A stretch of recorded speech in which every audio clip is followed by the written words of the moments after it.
consultant for 8+ years, such as myself. Let's just jump into question number one. What have you found, Kai, is the secret to success on Amazon? Yeah, thanks for inviting me on the show. I'd say one thing is consistently launching new products and reinvesting Yeah. into the business. So when I think about back in the day when I started my own Amazon business, I wish I thought about it through the same lens. Yeah, back when I started my business, the Amazon business was more of a launching pad for me to travel the world, live this Tim Ferriss 4-hour work week Work week, lifestyle. baby. Yeah. So it wasn't more of me trying to build this Amazon business empire. I wasn't necessarily looking at building a company to sell, which is how I look at it nowadays. I was looking at it more of like, this is a thing that I'm going to do to fund my lifestyle.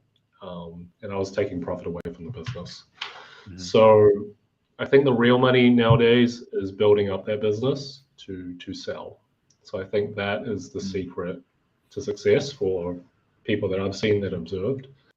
It's in the exit, not necessarily the day-to-day profit. Yeah, so that's what Good. I would say. Got it. Nice, nice, nice. Let's just jump into the next one. What is your current product launch strategy, Kai? So this is assuming you have all the fundamentals dialed in from the start, right? So you have your titles, your copy, your backend Right. search Listing is terms. good. Yeah, sure. Listing is all dialed in. Cool. Okay. So it's actually pretty simple for me. You want to make sure all your inventory is fully received and available, right? So you want Uh-huh. all your units to be available. Okay. Because typically when you send stuff into Amazon, not all of it's going to be available all at once. So if you launch too quickly, you sell out of available stock, it doesn't look good from a buyer's perspective because it's going to say available next week or the week after, right? Yeah, You're yeah, not man. offering prime shipping, and that is going to affect the conversion rate. Yeah. So that's why I say wait till everything's fully received. And then you want to set that launch date out a bit further out. That's going to dictate what Amazon, what we call the honeymoon period. Mm-hmm. If you're very willy-nilly about setting it up, that's when the clock starts, when Amazon is going to judge you. So you want to set that out at an appropriate And date. how do you Um, set that out? Is that the so something in so Seller they Central or yeah, the in active date? the back end there's a launch date that you can Oh, okay. put in. Yeah. So that's something that you can. I would just to be safe push it out ahead of time. So if you're sending an inventory, maybe push it out 3 months ahead. Then when you are ready to launch and you have that firm date, you have all the inventory fully received, then you can then set that date. And then that's when you want to max out Vine.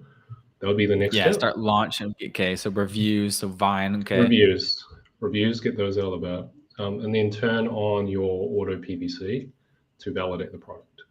You want to make sure that what you're bidding on. So for the first week, you just want to run auto right off the bat.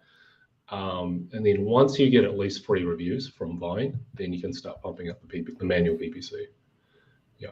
So Okay. that's what So I you would turn kind of on recommend. auto Mhm. PPC even with 0 reviews, or you wait for that until 1 or 2? Even with zero reviews. Yeah. Auto PPC with Yeah. 0 reviews. Okay. So that's where you can kind of validate that Amazon is they know what your product is indexed correctly. So whatever if you've put in the appropriate stuff with the title, copy, etc., then so the stuff that Amazon is going to bid on is going to be appropriate. If it's not, you've got an issue and you need to fix it right away. So that's what the auto PPC will do for you, right? So cool. Okay, and then kind of the last thing, if you want to spike the algorithm further, then outside traffic will help with Amazon. So Facebook, Google Ads. If you have an email list, those are things that you want to do to pump into Amazon. So you want to have Amazon attribution set up and also sign up for the brand referral bonus. So these are things that you can do. Amazon will reward you for sending in outside traffic, and you can also figure out where that traffic is coming from, and whether it did bring in sales or not. So that's another layer to that. So yeah, that's a launch strategy. Okay. Awesome. Thanks. What are the top 2 to 3 biggest mistakes you see companies / sellers make on Amazon? The first one is patience. Amazon is a long game. Okay. Depending on what category you're in, it's going to be a big fight depending on what it is, right? So patience. Okay. That would be number one. Second one, I would say, is lack of differentiation. Mm-hmm. So back in the day when we used to sell, so back in the day, I can kind of disclose what I used to sell, right? I sold a selfie stick, right? Okay, how did I differentiate? It was the most secure, robust, durable selfie stick on the market. At that time, I could sell it for $49.95. When I I was running remember. on stock, it was $59.95. Maybe I bumped it up even more than that. I can't remember exactly. It was a while back, right? But I think how much was it? I was paying $5 for the selfie stick back in the day. So those Mm-hmm. margins were gigantic. However, I never improved the product. So my horizon, my lack of differentiation was slowly being copied, slowly being iterated. And then it got to a point where people were selling the same thing I was selling, or something actually even better, for $19.95. So my margins were destroyed. It just got to a point where it wasn't even worth me selling it anymore. So I had to move on. And yeah, sometimes Mm-hmm. that's going to happen, right? If you don't keep up with the new product cycle, it just turns into a race to the bottom, Yep. especially if you're competing against Chinese guys. Yeah. Yep. Exactly. Which normally you would. How long was the heyday for that selfie stick? Was it like a year? I think I maxed it out 2 years. 2 years? Yeah, Two that's still years. not bad though. Yeah. 2 years. Yeah. Enough to travel a lot. Yeah. Enough to last me for a while for sure on that one product. But yeah. So Nice. Cool. yeah, that's what I would say. Was there any third or more biggest mistakes before we can move into kind of your background after that? I would say those are kind of the two main ones that I see very commonly. Yeah. Cool. Yeah. Nice.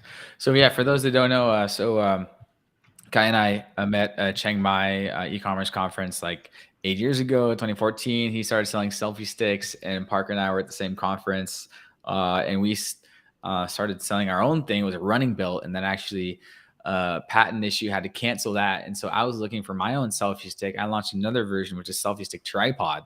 So Kai kind Mm. of gave us the idea to look in the selfie stick niche, and this is actually the exact tripod that came with Oh, the selfie stand.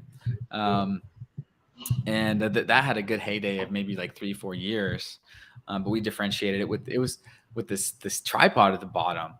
And now if you search selfie stick on Amazon, everything's a selfie stick tripod. Won't find a selfie stick without a tripod at the bottom now. It's kind of a Yeah. fun fact, right? Like we were one of the So first ones with a tripod on the bottom. so that was my mistake. I didn't add the tripod in later Is on. it? I See? just kept But traveling. at So that time, but it was like mhm. not even a thing. And so I remember I found this one with a tripod on it on page 50 because I was looking for a tripod one because I made some videos back then. I was like, I want a selfie stick where I can stand it on my desk, put my phone there, and film. Anyway, that's our selfie stick story, guys, on Amazon. But yeah, for those that don't know you, like, yeah, what's your overall kind of Amazon background, and what are you working on now? Yeah, I think that's where I started, right? It was there in Chiang Mai when we were just trying to figure out how to make money online. Mm-hmm. And I think I was the first guy that was just like, let's do the Amazon thing. Yeah, I think Yeah. everyone was very focused on drop shipping at the time. It didn't work for me. So yeah, I had a bit of capital to put towards, so I put into the Amazon thing, and yeah, it paid off very quickly. At that time, it was a lot easier to get into. The information gap um, isn't as apparent as it is now. But yeah, if you just search on YouTube, you can find an abundant amount of free information on Amazon, right? So back in the day, it wasn't the case. So now we've got, the competition was a lot lower. The barrier to entry was a lot lower. Now we're operating in a different environment. So for me, so I was running that Amazon business. They kind of helped me travel a bit. I started naturally helping out other people with Amazon. That kind of led for me to do consulting. For a period in Vietnam, I was working for someone, helping them launch their Amazon business. And then that person that I helped then sold for multiple millions. So off the back of what I helped them do. Then I worked at AMZ Clever, so they're like an Amazon software company. So I was working for them for a little bit while, helping provide content. That was mainly what I was doing. Then I went back to New Zealand, started working at some agencies, more marketing agencies, so like with Facebook and Google. So I was doing that. And then eventually now I'm working at a Amazon agency. So that's kind of where I'm at right now. Yeah. Nice. Cool. Let's jump back into the questions. In your view, what is the current state of Amazon for e-commerce brands? So right now it's going to be rough, right? Coming off COVID, coming off a recession, or maybe not a recession. I think it's going to be tough, and it's going to dictate where is the US economy going to be. What I've been advising a lot of my clients is Q1 is going to be rough, because every consumer just goes all out during Christmas. Q4 is the Super Bowl for an e-commerce seller, right? Q1, there's always going to be a giant drop off with Q1, but how ugly is it going to be is going to dictate where we move forward with 2023. And I think a really telling sign just with the US economy is, will unemployment shoot up? If the unemployment shoots up, that's going to cause a panic that will ripple through the US economy. So that hasn't happened yet, but if that does happen, then that's not so fun news for us as e-commerce sellers, right? Because when unemployment goes down, there's going to be less money for people to spend, obviously, and then that is going to affect your brand. So what I would advise you as a seller or looking to sell is you want to be conservative with your costs, for sure. No frivolous spending. You need to prepare for the worst.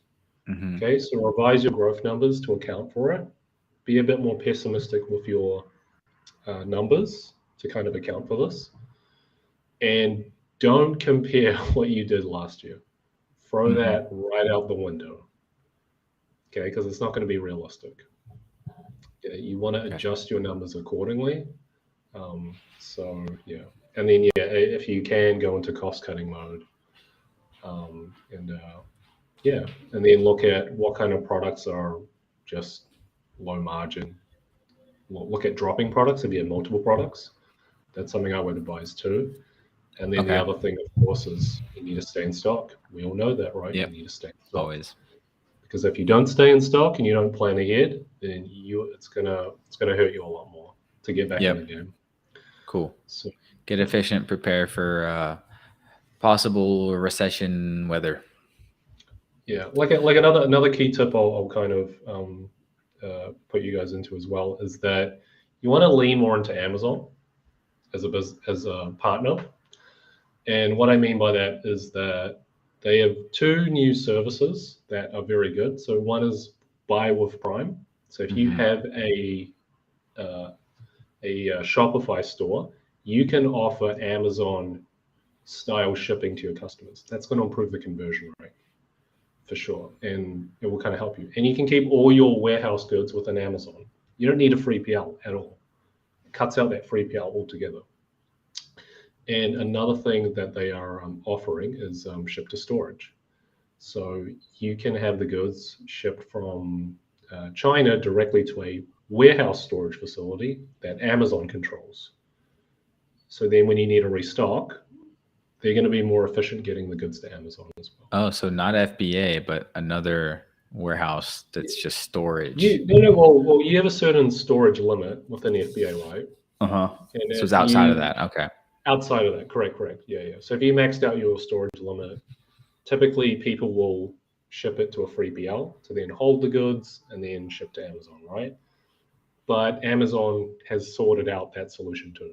They're cutting those guys out, right? Got and it. then the frustration we always have with 3PLs is that they're slow, they can't get stuff out shipped as quickly. Amazon doesn't prioritize them too.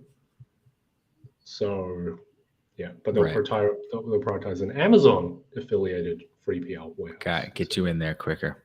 Correct. Sweet. Yeah. Awesome. So those are two key opportunities to kind of help with that. Awesome. Let's see. What is the key to standing out in a crowded Amazon marketplace? Okay, we touched on it earlier, and I'll repeat it again, is differentiation. Okay. If you're completely, because right now a lot of the Amazon courses and programs they'll tell you to do product research for Jungle Scout, etc.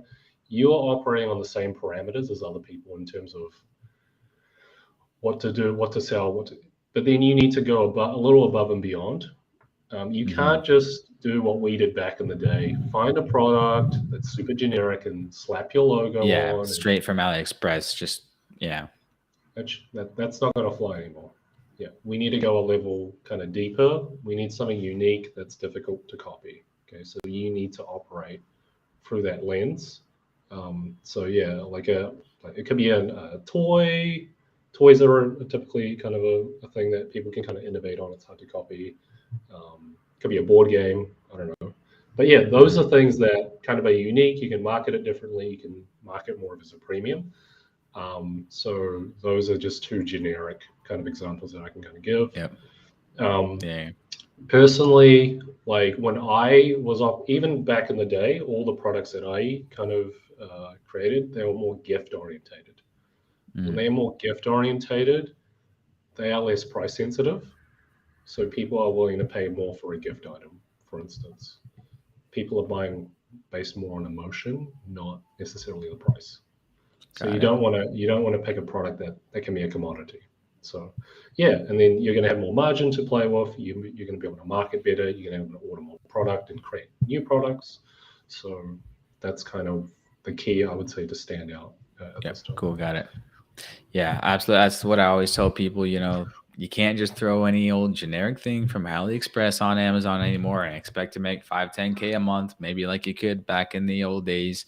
But it's just like any business. Any business that's successful starts with a good idea, and a good idea to make a good product different is what you need for this industry, the physical product industry, the app industry, the digital product industry, the service industry.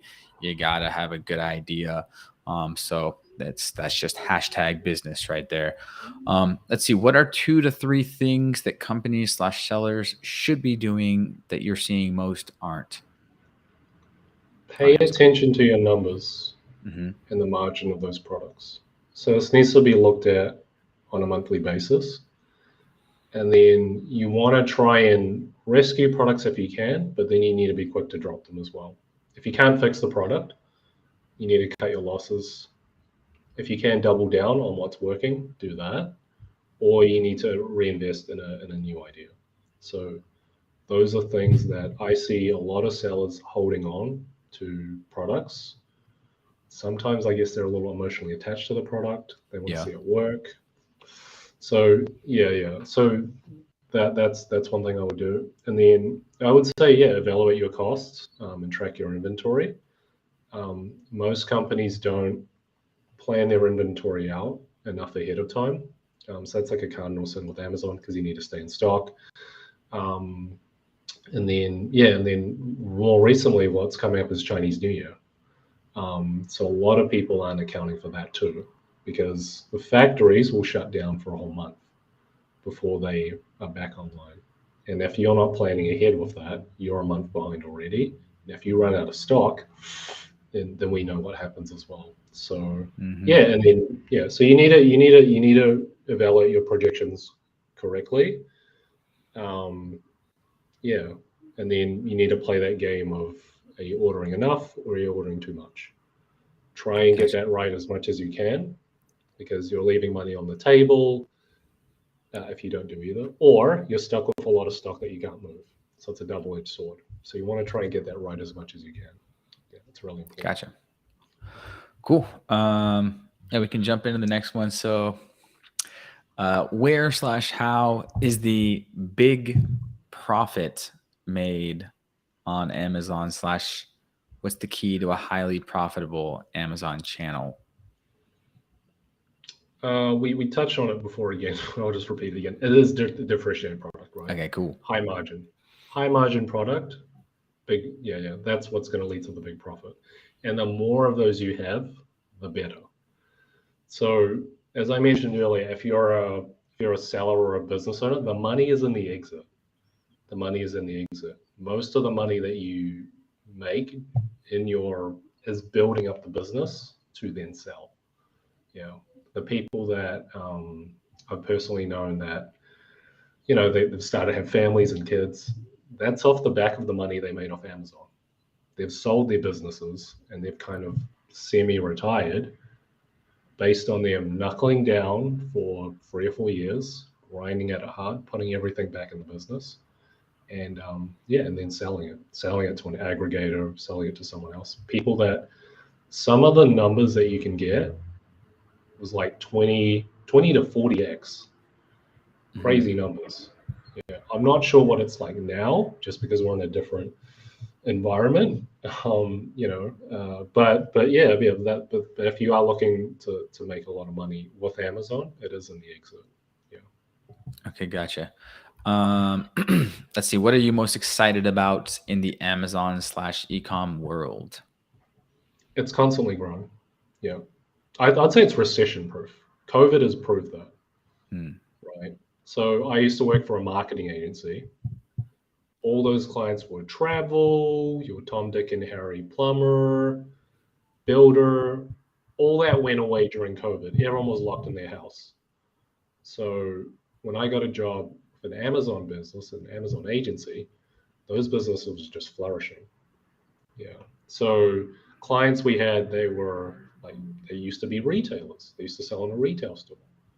Obviously, there's no retail stores to sell into anymore. So they all transitioned to Amazon. I helped them with that transition, and their businesses just kind of exploded off the top of that, right?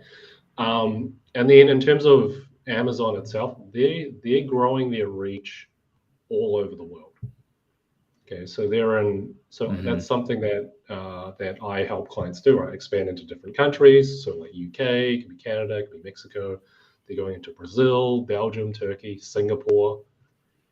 Yeah, Amazon they're trying to spread wide, kind of everything, right? And that's exciting for us sellers, because that gives us more places to sell to all around the world. We can put our product out there, and people can quickly get it via Amazon. So nice. Yeah, even I'd say it's pretty recession proof in that sense. Everyone is going to need something to buy, and they want it cheap and fast. So yeah. How much have you seen international expansion? How much is that part of what you do, or your success or / case studies, success stories? If you're doing it correctly, so if you're doing it correctly, that can be half your business based on your US revenue. Yeah, that can be half your business right there. Just expanding internationally into different markets, because what's the low hanging fruit or trick to doing that? In terms of that, I think it becomes a bit more tricky just from a logistical point of view. That's what makes my job a bit of a nightmare, is just planning out inventory all over the world. In terms of the nuts and bolts of it, and there's a little bit of red tape with it, just with taxes and but aside from that, in terms of that, if you're the same principles do apply with making sure the listings are done correctly, and then there's just a lower barrier, lower competition. There really is. Yeah, you have a huge advantage in those markets just by being first. So Yeah. So let's say you're in the US, you have a successful product. Let's say it's a supplement. Where would you go next? Supplements are a little bit more tricky. Yeah. All right, let's say it's Yeah. something not. Let's say not a supplement. Let's say Yeah. it's any other product, office product. Yeah.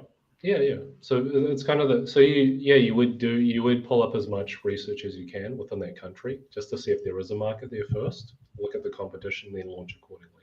You don't want to willy-nilly launch everywhere. Yeah. Because then it might not exist. Like Brazil is hella new. I don't know what that. Yeah. I don't know if Brazilians want that office chair. There is no data there, so that would be a risk, right? You kind of you would you use the tools like Helium 10, Jungle Scout. They can kind of give you an indication on demand for those countries, and you want to tap those big ones first, right? So, in terms of international expansion, Germany's a big one in Europe. UK is a natural one. You can look at Australia. Japan is also a huge market, so they love kind of gift-orientated stuff too in Japan. If you're in the US, Canada is a natural one. Generally, it's about 5 to 10% of the market. So if you're looking at expansion opportunities, look at the English-speaking ones first, then maybe Germany. Germany, you can go through EU for the EU program, so it gives you access to all those EU markets. And I guess the tricky thing is just figuring out the language, translating everything, making sure it's correct locally, and then setting up. Yeah. So yeah, that's it. Translating it. Nice. Yeah. Have you seen any decent success stories, case studies in Amazon Australia? Because I get asked a lot, and then I typically say I've never heard a success story or anyone making any decent chunk of change. Right now, it's not worth it. Yeah, not worth it. I would say, from my experience. Confirmed. Yeah. Start with the other ones first. Yeah. Start with the other ones first. Okay. Canada, UK, EU. Yeah. Just Japan. not a big enough market yet. Yeah. We've even done Singapore. Singapore's not even like Singapore's Amazon's number 3 here.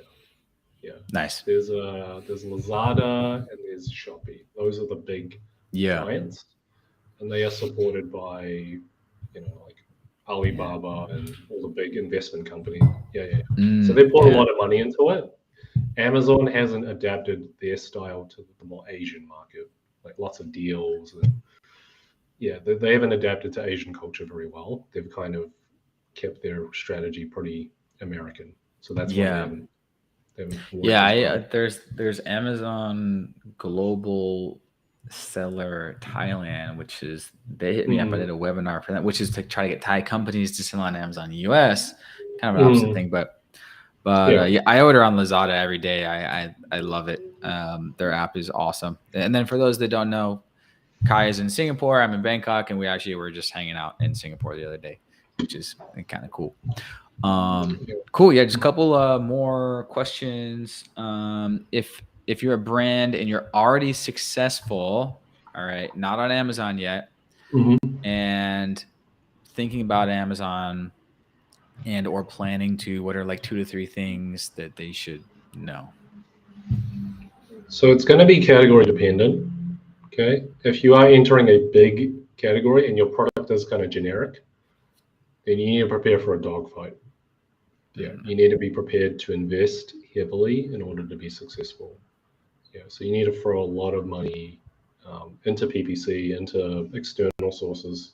You need to throw the kitchen sink to make your presence known, to get ranked, to get all your product out there, to be known. So if you're an established brand, that's what you kind of need to do. And you really need to study the competition on how they've adapted to Amazon. Like and then make sure your products are able to be translated in that same fashion. If you are a huge brand, I would recommend you hire an agency. One that you run, one that I've worked for. Because your in-house team, your marketing intern guy is not going to know jack about Amazon. There is a lot to learn and a lot to know about Amazon. It's a huge game. So we've done it long enough where I'd say we've got our black belt. Yeah. Okay, if you're just starting out and you're probably a white belt, and if you're running your own one or three products, you're a blue belt. If I want to put it Yeah. in a jujitsu kind of context. Yeah. Yeah. Yeah. Okay, You know, MMA guy. we Yeah. kind We of got our black belts for sure. we discovered that the hard way, right? When I jumped into client work for the first time, I was like, oh my God, I do not know jack. There was a lot more that I didn't know about, because when you start managing 50 to 100 product brands, it's a whole different ballgame, right? Mm-hmm. And Yeah. so that's why I can say I've got my black belt. I've been in the trenches. So for brands, hire an agency.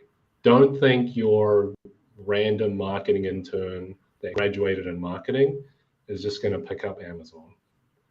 I've seen a lot of big brands just struggle. Like brands that we all know and use suck at Amazon. They absolutely suck at Amazon. They don't do the A+ content properly. They don't do copy properly. They do not understand the algorithm. They don't invest in enough PPC.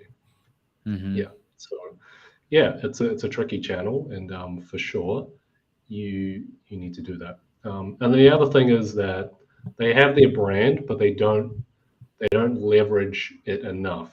So what I mean by that is, if they have an email list, they're not using it to pump Amazon listings. If they have social media, they're not pumping the Amazon listings. If they push that hard, even for a couple of weeks, it will make the world of difference. Their listings will just shoot up in the algorithm. Mm-hmm. But they don't. Well, they either don't do it, or they don't know how to do it, or they think it will affect their other channels. Yeah. Right. But the reality is that it's like a typical retailer. They're like, no, that's going to affect my in-store traffic and blah blah blah. Over a third of basically a third of Americans have a Prime account, right? Over 100 plus million out of the 300 million Americans have a Prime account. And you're saying, no, they're going to drive and walk to my store. That's stupid. Not everyone's going to do that.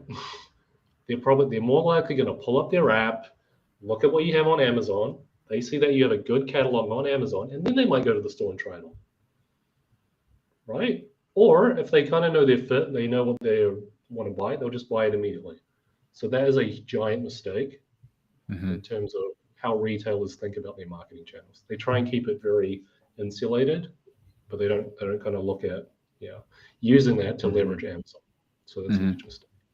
What do you tell like kind of new sellers or brands or companies like the trick to Amazon, or whether that's explaining the ranking algorithm, or like, what's your kind of like philosophy of, keeping a high ranking, or is it all about the ads, or is it all about the listing, or it's gonna depend on the category, right?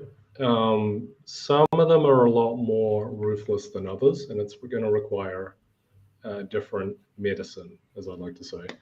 So if it's a really competitive brand, I see some brands on Amazon bid crazy amounts of money on PPC. They don't even look at it to be profitable. It's just a channel to just block out competition.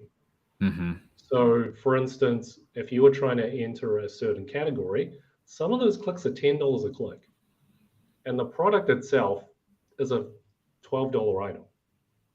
That doesn't make any sense at all. But those generic keywords, they're already ranking high in the algorithm organically, right? So if you're trying to get in and rank for that keyword, they've essentially cut you off from doing that, just from a PPC perspective.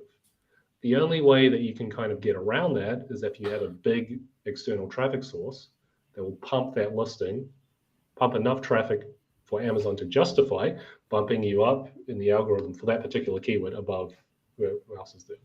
So it's going to be very specific and case by case, depending on the category, depending on the keyword that you're even targeting. It's a war just for certain keywords. Yeah, it's a war to be on the top page one. That's what I tell you. That's where the money's made. It's just a big search engine. You're to be at the very top, and if your listing is not converting as well as the other ones, you're going to drop down. It's basically conversion rate, essentially. And but yeah, as you said, like some brands We've all talked to them. They just use Amazon as a loss leader. They know their lifetime value for each acquired customer, so they're willing to acquire customers at a loss on Amazon because it's going to get them into their product ecosystem, and maybe they'll buy more on their website later, especially for like recurring buy subscription things, supplements and stuff like that. Yeah, like one case study I'll tell people about, one that's a clear one, is condoms.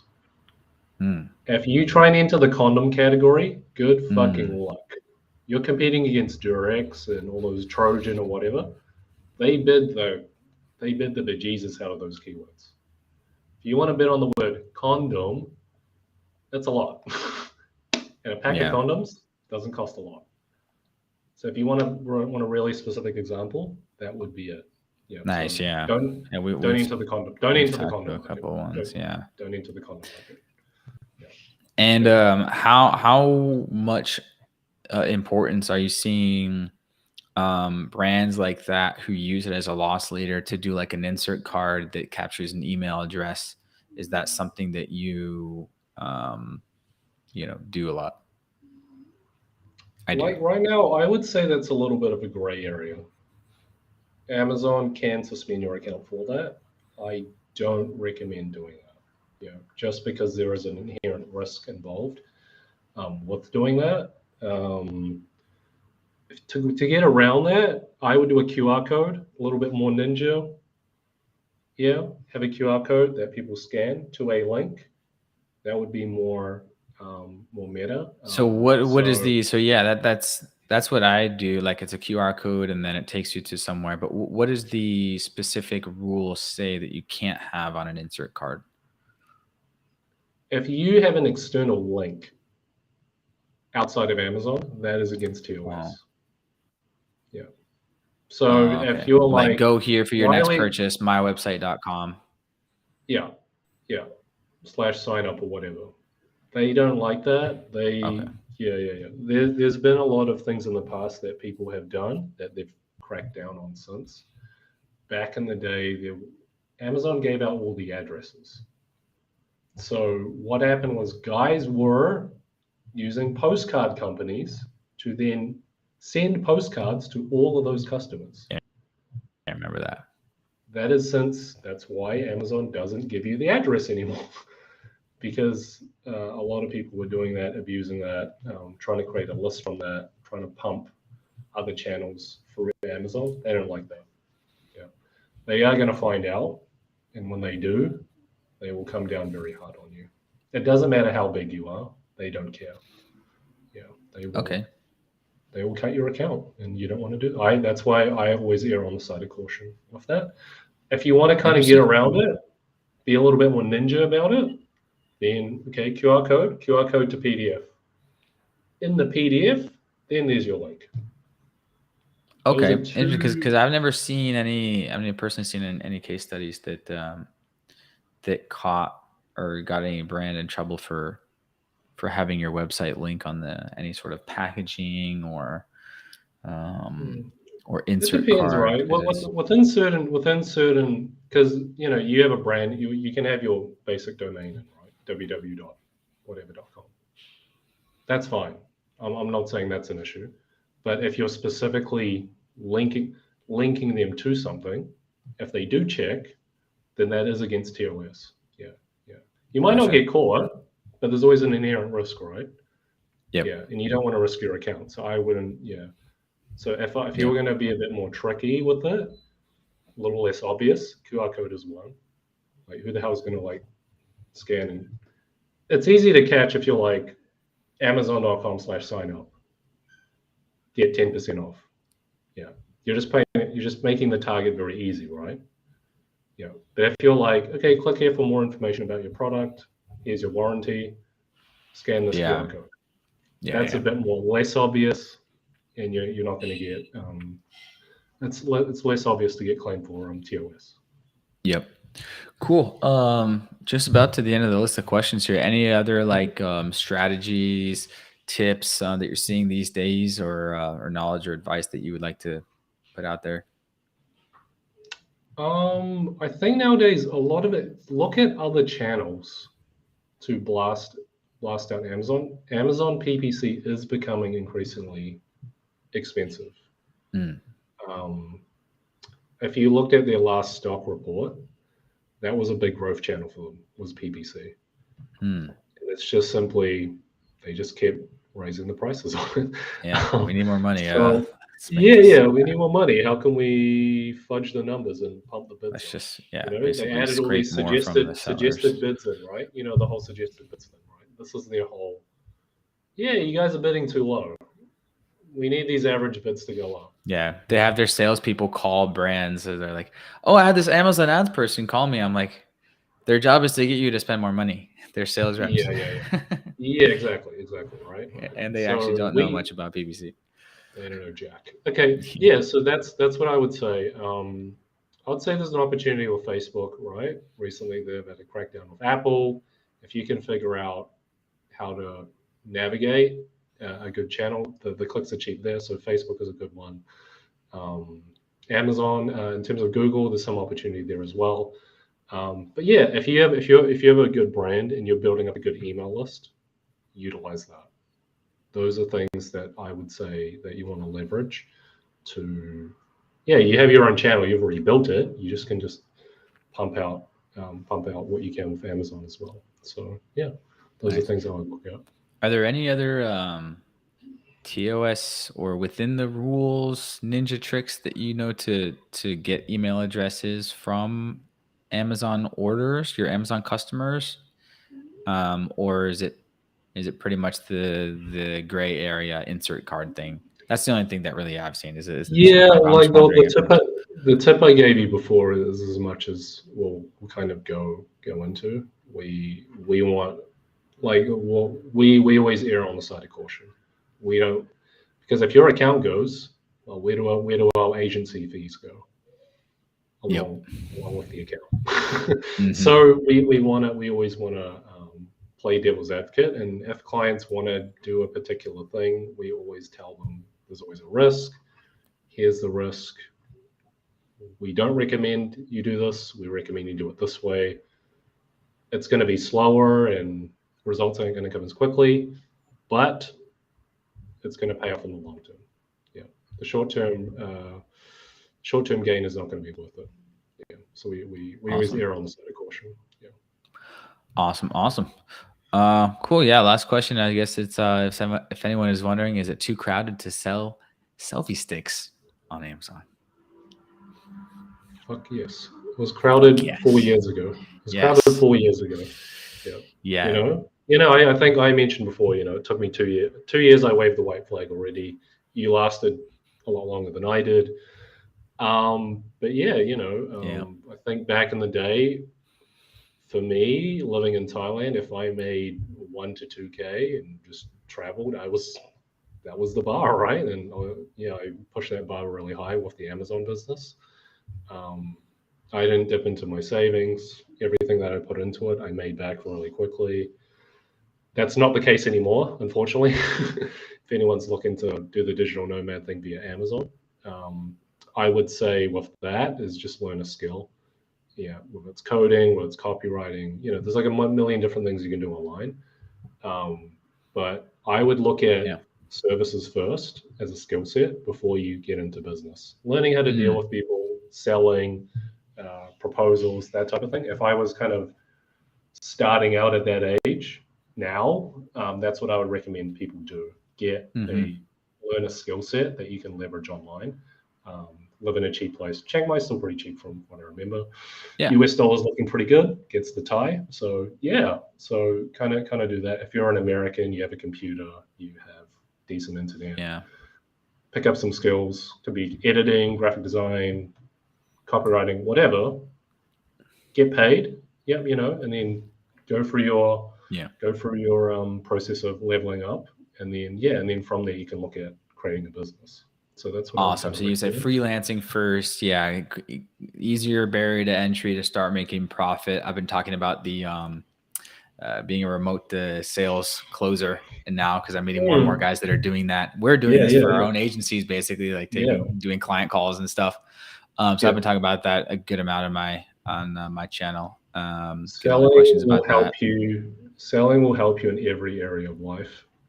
You know, when it comes to dating, that's going to be huge. When it comes to it's just selling. I don't like the word selling. It's just communication. Correct. Communication skill help you in everywhere. Communicating value. Yeah. Communicating value. Yeah. Listening and then being a good communicator.